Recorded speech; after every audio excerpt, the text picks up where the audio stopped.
awazuhlala. Noma kungavela igwirha likukhese ifocus izathu asizuhlala. But amazwi abangelwa zizizathu wena ozinikayo. It's like a flying sparrow.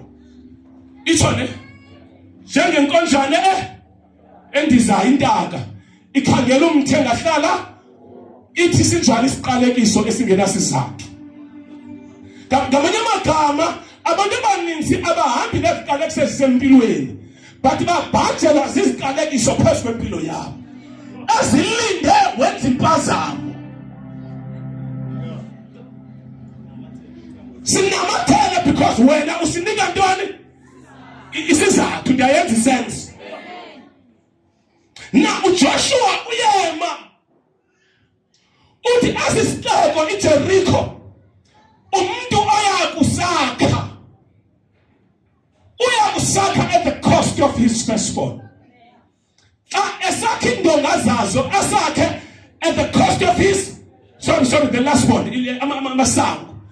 Sami isiqalekiso senjenje kungekho umuntu wenza la project but now isixeko siqalekisiwe isixeko sithweni isixeko siqalekisiwe and isixeko nje masixeko uJoshua sidinga another man office engenhla kuJoshua akwazi ureverse those spoken words against the city because yonke into yazalelwa khona azange iphahla emveni koko. Kwaphakama indoda kwincwadi yeKings businessman yathi xa isenza iproject yokwakha iJericho kwasweleka unyanayo. Yathi iproject yoyigcina iJericho kwasweleka umnyana lastborn according kwafulfilleka sisiqalekiso sathethwa because wenza iproject engaweni enesiqalekiso esibhabhayo. Ikhona ikawe uzumelwane wakho uphiziphi noma wenzani but because ezinye izinto ezikwembathayo zindawo hamba kuzo. Ithi iBhayibhile lo mfana waxokhayo apha businessman firstborn yasweleka xa ethi uyagqiba ilastborn yathini nayo yasweleka because this is like sikhest but the community yaseJericho iBhayibhile irecorda uba in the New Testament in the days of Jesus xa engena khona eJericho iJericho wasekumbula Old Testament ile yakhe yahanjelwa nguEliya umprofeti. uEliya ehamba noElisha esithi uElisha shiyela apha uThixo ntube eJericho. Ithi omnye ehleli nje uThixo wakho anawususwa kuwe. Ithi wangena wagqitha xa selebuya uElisha ephethe ingubo kaEliya. Ithi iBhayibhile xa iwela iJordani efika eJericho kwavela isons zaseJericho, sons of the prophet. Zathi kumprofeti siyacela ungayishile ndawo inkangeleko yalomzinhle amanzi wawo mami nomhlaba wakhona unika into. Why kunjalo? Because a higher authority yapronounce case phezu kwesixeko.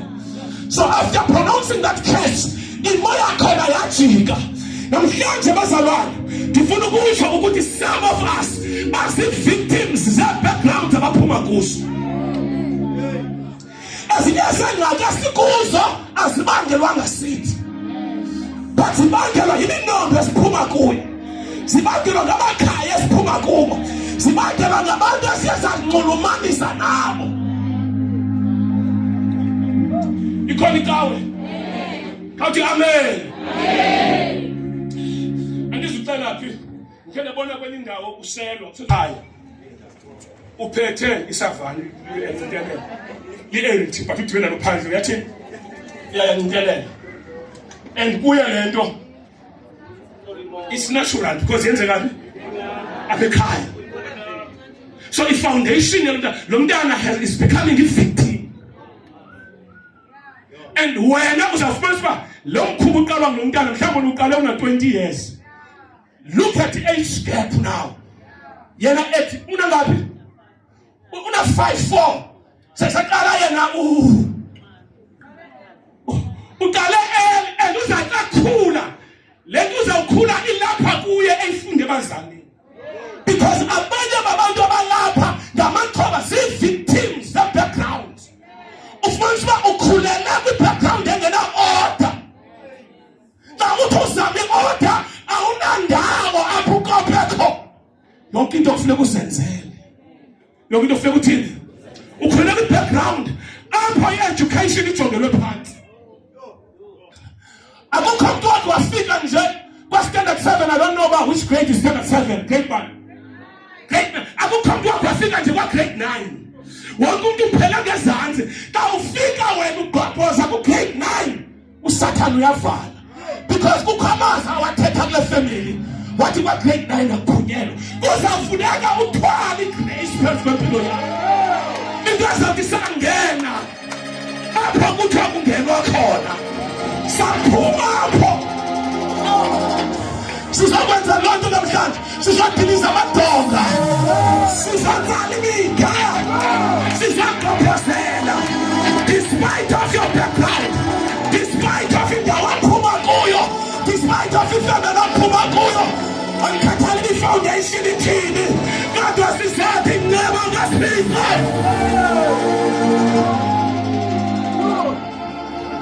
Now, hlala phansi. Hlala phansi. Ubuzwa komunye umzali ukhulisa umntwana wakhe. Bakhulisa abantwana bakhe. Izamfanisa umama notata.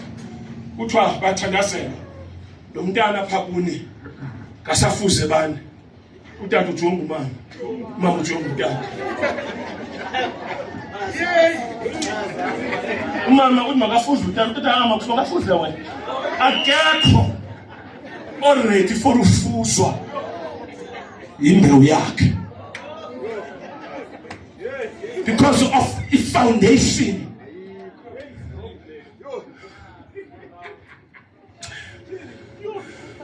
Jonga, once you feel the level yozala, change your ways. Change. It's no longer about you. There are generations now. By the way, you are even late. You have been late. According to the book of Genesis. Because Adam and Eva, the son and garden Eden, bekalekiswa. Eva wakalekiswa imbewu yakhe. Wakalekiswa ntoni? Because ngoku ngekatshati ubathwele esinqeni. Apho uhamba khona bahamba khona.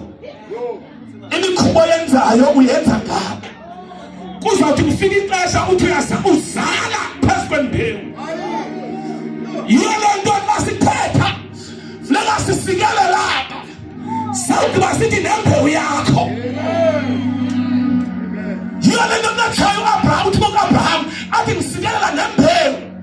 Isizukulwane uthethe abantwanana abangekabikho but abazawukhona. Namhlanje sizotshintsha not only isimo sakho esabantwana abazeleyo nesabantwana abathweleyo abangekazazi noma bazawuzala sithetha kubo ngegama likaJesu waseNazaretha. Akekho oyawumzala oyawuphelela endleleni. No. uJoshua waqalekisa sisixeko. Now in the New Testament kwangena uYesu kwesisixeko. Kwangena bani? Yes. Hayi wasalwana. Kwangena uYesu, a blessed man. Yangena phi? Esixekweni saseJericho. Xa ingena isaqandusela isaqhubekeka. Kodwa ngiyabhelieve ngonqumla kwakhe kwajika izinto. Just nje ngohamba kwakhe. I-atmosphere yathini? Ngohamba kwakhe yatshintsha i-atmosphere because kwezinye indawo sizitshintsha i-atmosphere ngongena. Ngongena nje ungena. Kunyathe iBhayibhile xa lithena ngena ekhayeni. Xa lithena ngena kwikhaya uyesithuma abafundi bakhe. Lamamkele lo khaya. Amen. Ihlalani phansi. Yenza njani? Hlalani phansi nilisikele lo khaya but xa ningamkelwanga uthi vuthululani nothuli lalo ndawo. Because ezinye indawo asizitshintshi ngoba ngabasithethile. Sizitshintsa ngoba singenile. Vuma kungena abantu abalungileyo abasikelelekileyo empilweni yakho. Uzawubona impilo yakho emveni koko. iBhayibhile ithi eJericho wangena uYesu. Xa fika eJericho ukhona uTimei, unyana kaBhathimei. uMatthew uthi izimfama ezimbini ngutata nomama zinxibe impahla zobumfama. Zinxibe ntoni? ingubo zomfama ziphethe into zongqiba. Siphethe into zongqiba kuthiwa zefa uba nanku uYesu egqitha kwesi sixeko saseJerikho zabuza ukuba nalo ugqithayo kwathiwa nguYesu nyana kaDavide. Kuthiwa yakhoze enye imfama yathi Yesu nyana kaDavide denzele, have mercy on me, have mercy. Ngamanye amagama le mfama akhanti ingayizamanga, akhanti ndawo ingayihambanga, but ikhesi ihleli phezu kwakhe. Akhanti ndawo uyile namali sityiwe yonke into iphelile, but ikhesi ihleli. Kwafuneka kufika indoda enxiba ingubo engentla kwingubo yendoda eyayithetha ikhesi. Because sometimes ezinye into azenzeki ngoba kuya ngokuba ubani owathethayo phezu kwempilo yakho. Ithi irank yalo mntu wathethayo phezu kwempilo yakho. Uma that mandiphinde ndithi sometimes ukureversa a curse nokupronounce a blessing, it takes a higher mantle than immensely eyathetha phezu kwempilo yakho. It becomes a problem when it cares isuka emzalini, because it cares isuka emzalini ayikho the past ekwazi uyireverse.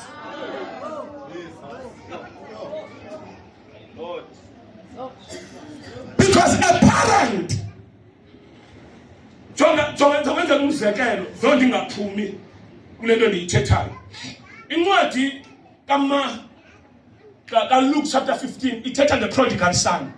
If you read the whole chapter, it first speaks about the lost coin, the lost sheep, and the lost son. It's in the chapter, lost coin. It was a umfazi oyene silver coins eziyi-10 kwalahleka yayi-1 wayishiya wayokhangela. Ithi kwakukhona umalusi enegusha eziyi-100 kwalahleka 1 was sharing 99 oil kangela. It now there was a man with 2 sons. Enye yemka, enye yathini. Now ndifuna kule kwalibali uveze into. But the difference yeyobana coin. This woman was not the owner of the coin. Coin wayeyifumene kwindawo wayeyifumene. So in relationship yakhe the coin, yayingeyo relationship deep. Igusha ngumalusi but ikhona i-owner yezimvu, but lukhangelayo akanoba nepassion njengalo owner. But umahluko kunyana notata lokulahlekileyo ngunyana wakhe amseleyo. The relationship is deeper.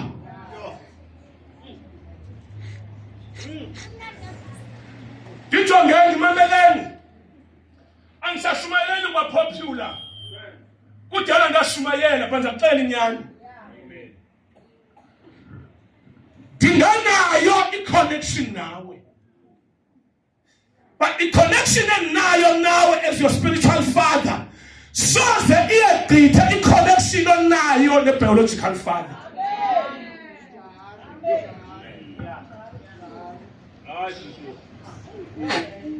Mameleni, ngijongeni. Sayiphinda. That's why when I preach the gospel yami, it ungayilahli ifamily yakho.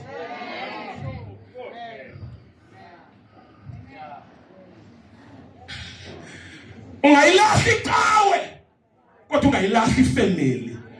Ngoba mhlubhubhileyo alikho ingcwabe lisekaweni. Ubuzwa uba ungowaphi. Uvelo anti ngoku abanenqawe ezinde.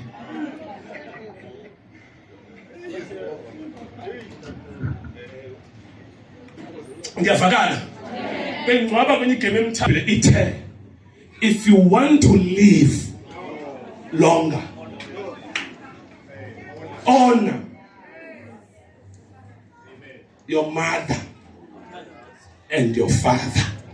If you want unegunya kuwe noba senxila, unento ayibangayo yokuba wahlala kuye for 9 months, omnye wahlala esinqeni kuye for years. That connection imenza bene authority phezu kwakho. Menza bene authority phezu kwakho. So now uJoshua uthatha iCase kungena uYesu endaweni yeCase. Bakhona abantu abafuna ungenelwa nguYesu namhlanje. Sinethendency yokuYesu kasimvulelayo sibathi indawo esingasivuliyo for yena. Kube khona amagumbi esingawavuliyo. Namhlanje ngizothi vula inhliziyo yakho yonke. My God, le ndoda mayenze njani le ndoda? Wangena uYesu ejele ukuthi ayiphumayo uYesu ngoba ungena phume. Ungena njani? Yathi le ndoda mbali ugqithayo kwathiwa nguYesu nyana kaDavide. Yathi le ndoda Yesu ndiyayicinga nje waseyiqamile Yesu nyana tenzeni incebe short prayer. Amen. Ndifuna nje uve nje uba le nto ayinento akwenza noba ucimko bakho, but inento okwenza nokuba ukwazi usiletha amagama and ulazi nexesha uyathandaza for 3 hours ungaboni izi-results because ayinento okwenza nexesha lide olithandazayo. Inento okwenza nokuba uyakwazi na the relationship. Le ndoda ayisindiswanga ayithinanga ayimazi kwalo yasithi afuneka imbuzo bambani nalo kodwa when I don't know bingaphi iminyaka yeservice yakho sikhayisela ngayo 15 years 10 years 3 years but kwavela indoda imfama ayimboni nombono. Yabuza ngibani ugqithayo kuthiwa nguYesu. Yathi yes, son of David, Jesus son. Akambonanga uvile, son of David, have mercy on me. Ithi iBhayibhile bathi abanye ba-around yena associates zakhe sumngcolela uyangcola. Ithi iBhayibhile xa bemthulisayo kwakhona khwazayo wathi Yesu yena kaDavide. Ingathi kuzawufuneka ivoice yakho ibe louder than ingxolo. Sometimes siyathetha but ingxolo ojongene nayo itoo loud. Uyakwazi sometimes ufumanise uba le ngxaki unayo ine-voice. Ii-friends zakho ziyak-advisors nee-voices. Unabantu ohamba kubo nabo uthi ka umile uthi ndi-confused. I don't know but there are too many voices around impilo yakho. Abanye bathi right itsho xa bejika ngapha kuthiwa ngiyekela uzawusibona. Ubamba into uba wena itshomi zithu ezitshomi ikwazi ezikubhitreya xa zidibene itsho. Voices, too many voices ezicamisayo. Le mfama kwafuneka isicollect, isiqokelele, isilence all the other voices. Yonke ingxolo yamazwi eyayithetha empilweni yakhe. Kanti ndiyamva uSathane ethi uzawuphila njani ungambona umbono. Awumazi nomazwi uzawuphila njani. Wathi Yesu ithi iBhayibhile xa ethetha shona xa bemthulise yakukhona thini. Ukhona apha ikhona ikawe. Wakhe wayithi ingxolo yengxaki zakho. Wakwayithi ingxolo yengxaki zakho. Ufumanise uba zithi ngoku ubroka unamali uDisemba ngiyelo. Zithi ncama sewujonga unyaka olandelayo. Kuthi ivoices zengxaki zakho. Sewujonga zitsho ngoku kuthiwa zitsho ngoku phaya. Uzawujonga ufumanise uba abantwana ubhizulwa notata yakhe sithenga ndimsendo. Ingxaki zivoices. Voices. Zithazinye ivoices jonga late ngoku. Uyaguga. Uzazijonga nawe spilling wrinkles nazo xa uthi wathetha. Noba umini weqhama ufumanise umchama uthe 10 minutes before uphume. Imonopause itsho njalo. Indalo inature iyangcola. Ithi uyaguga. Unoba uhlelo manje ucinga uba ungcoba uzaba njani noma ufake uyangcola. But namhlanje I'm standing here as a man of God. I'm standing here. I'm not ordinary, by the way.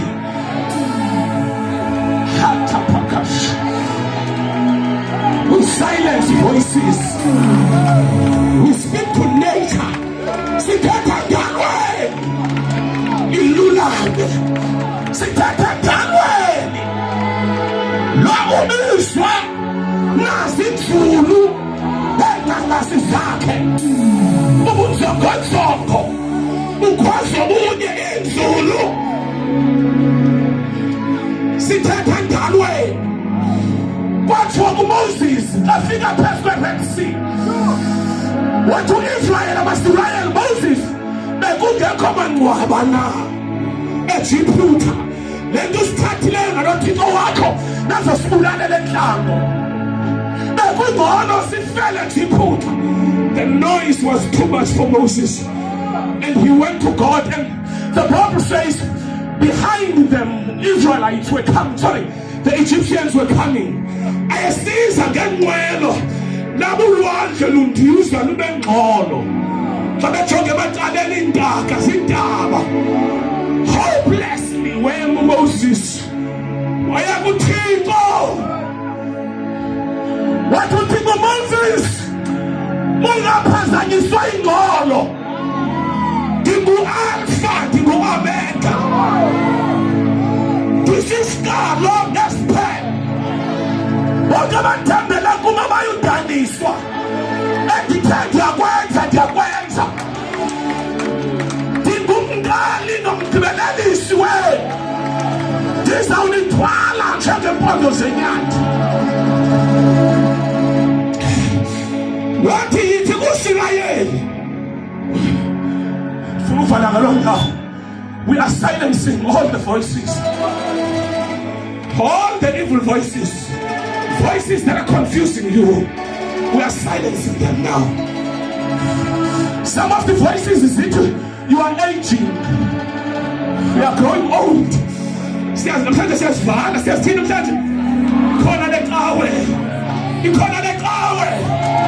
Ikhona leqhawe. Can I have your amen?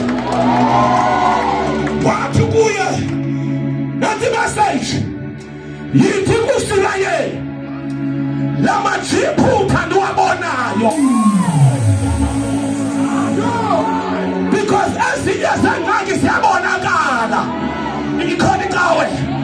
Asithethe ngengxaki ezingabonakaliyo. Sithetha kwiingxaki esezide zaziveza. Yithi kuSirayeli lamaJiphutha endiwabonayo. Ikhona iqhawe.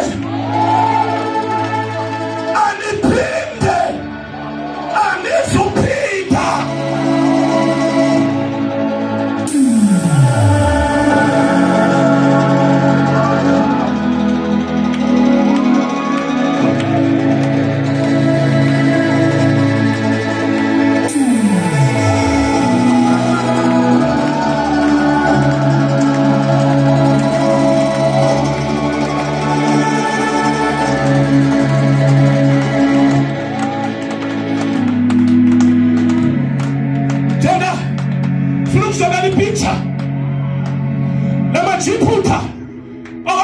For more than 430 years. For more than generations, 430 years. But I was there for many generations. But to keep we am, we can catalog experience here. The history and the team. But to hit the group on themselves. That's what Tikon Papa never been over time.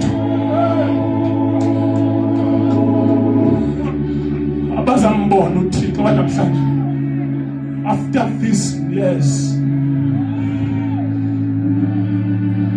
I truly want to see. I'm eager to see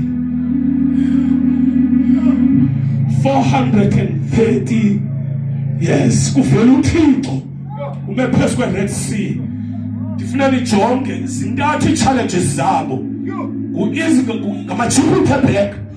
I-Red Sea ngaphambili. Zintaba kuvalekile. Namhlanje ngithethe emntwini onjalo. Kuvaleke onke amaqala.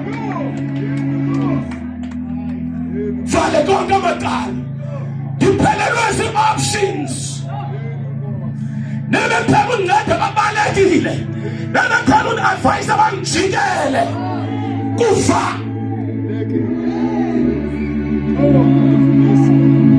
Athi uDavide kwaphakamisela ezintabeni amehlo ami, apho uncedo lwami luvela khona. Athi uncedo lwami luvelaphi?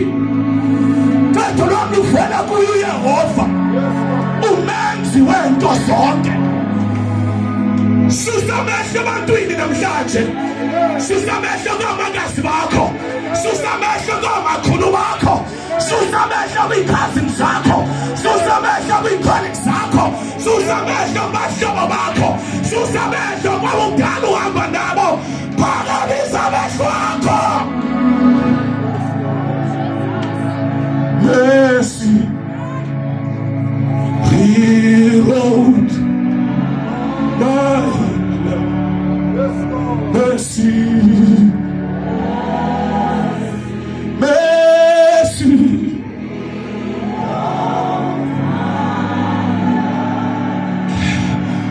Yithi namasirayeli, oh namaJuda, bawabonayo, bawabona kokugqibela.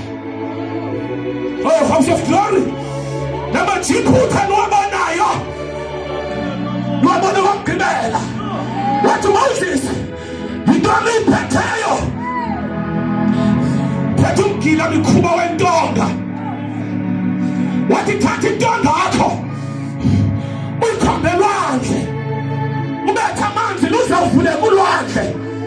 Wayithatha intonga. Ii-voices within Moses zithi kudala ndihamba noThixo, kodwa niya namhlanje Thixo uyandilinga. Bekutheni usungandibulala? Why uzawundi-embarrassa phambi kwebandla? Sometimes as men of God siyasifila ixolo hlobo when the journey is becoming too heavy. Ndicela wena ume nami so that I don't faint on the way, because sometimes it becomes too hot.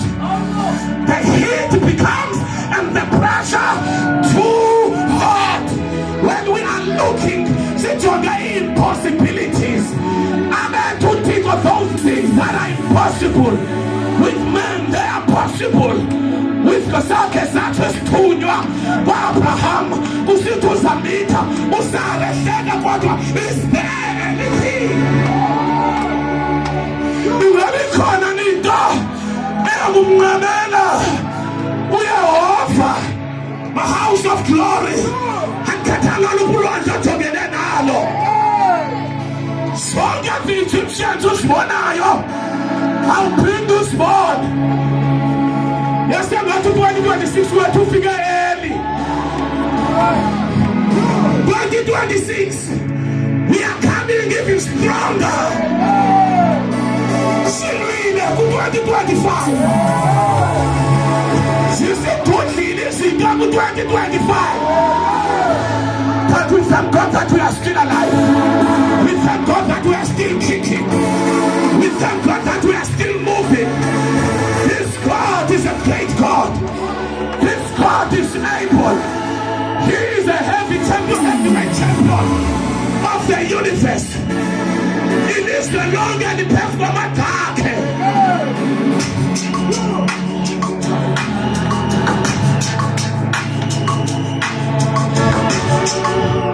Ithi Bible walivula ulwandle wangena uIsrael. La kuthiwa kule mfama ithande kuye makeze. Isaba sikho. Uthanda sebani? Usikho. But impendulo yabo usikho uthunywa abebemgxeka. Hey. Usazawuphoxakala abantu kule jeni.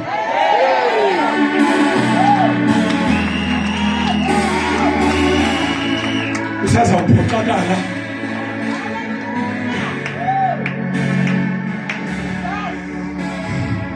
Nansi imfama ikhalile.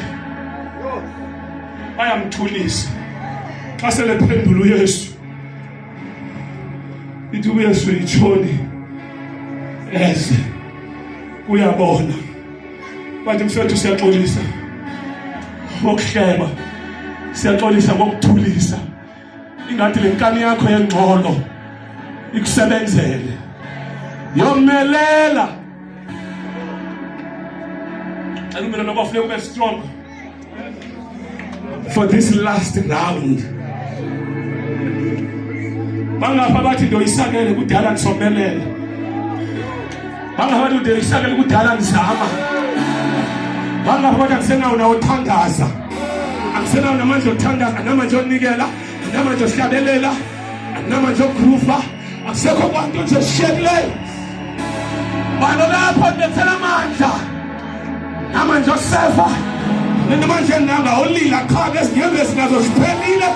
Manje nanga okhalaza khona. Balo lapha. Bathi akusena amandla. Bathi ndifikhonka Jehova. Ngithi kuzofika womelele.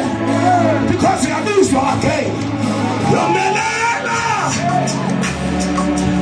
Kwathi uLazarus efile. Kwathi umnakwaba kwathi umfundisi ukho. Futhi uyabiza kunomfazi selenuka. Una-4 ikhona ngiyambizela yona. Ungibizela ihala. Kwathi yomela ithi iBhayibhile. Bathi nekuba kutshiwo. Yomelela uyathini? Ikhona inkawe. Kunofuna isiphawu lapha. Xa kuthiwa yomelela. Uyabiza. Le mfana into yenzayo yokuqala. Yakhulula ingubo yayo.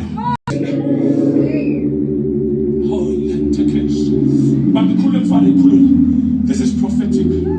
Xa ikhululayo wayilahla phansi. Why ezawukhulula le ngubo? Because le ngubo i-connected kwisimo sakhe. Ngoba xa unxibayo u-emotional, yonke into oyinxibayo igqitha kwi-emotions zakho. Abanye baphelelwa i-confidence, akhangela impahla ezakhe anxibile imnike ukuzithemba. Umfama bakhe abukho semehlweni nje, buphumele nasempahleni. Sathi nombonayo kude akwazi umbona ngengubo. Kufana nomuntu obhujelwe indoda kwimpahla enxibileyo. Noba besingasazi istory, but asibona impahla siyayazi uba ngumhlolokazi. Namhlanje lo ngubo yembetheyo ecela istory sakho izawusheka kule ndawo. Lo makeup oyifakileyo ngenxa yestory sakho izawusheka kule ndawo. Lo nto uyipheleyo ekugquma amanxeba izawusheka kule ndawo. Istory sakho siyatshintsha. Ithi ngembelele yomelela. Be strong. Be strong. Ithi iBhayibhile wasuka. Akasuswanga. Wasuka. Waya kuye. Uya njani? Engaboni. Yinto part of ungaboni kwakhe sekulahle phansi. Part of ungaboni kwakhe kumntana umthandazo wakhe. Xa besithi nyana kaDavide.